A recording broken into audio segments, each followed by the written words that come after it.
shkurtimi i namazit nga 4 rekate në 2, për ata që është udhëtar normal, a është vetëm thjesht diçka e lejuar apo diçka e detyrueshme? Do të thonë e lejuar, nëse du i shkurtoj kur të jam në udhëtim. Mirë, po nëse du nuk i shkurtoj. Se kam problem, po du mi fal 4, s'jam i lodhur, po du mi fal 4. A mos ndoshta 4 s'mban kabull, po du të paqare 2. Ka prej dietarëve që kanë thonë është detyrim, është obligim, do të thonë me i fal, me i shkurtu, me i fal nga 2 farzet e drekës, të ikindisë dhe të yatsis. Ka prej dietarëve që kanë thonë është sunet.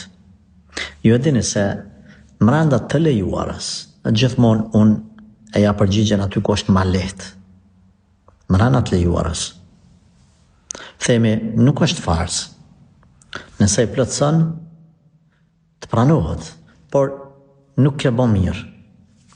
Ma sevap është me i shkurtu. Pse?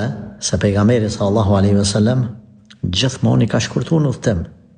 Kur nuk i ka falë të plota. Para, pashtu kemi hadith të sakt ku pejgamberi sallallahu alaihi wasallam ka treguar që Allahu gëzohet me lehtësimet kur ju i marrni lehtësimet e Zotit. Allahu gëzohet. Qashtu që gëzohet kur ju largoni nga haramat.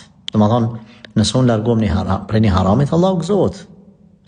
Njëjtë Allahu gëzohet kur ne marr lehtësimin e Zotit. Pse mos me pranu lehtësimin e Zotit?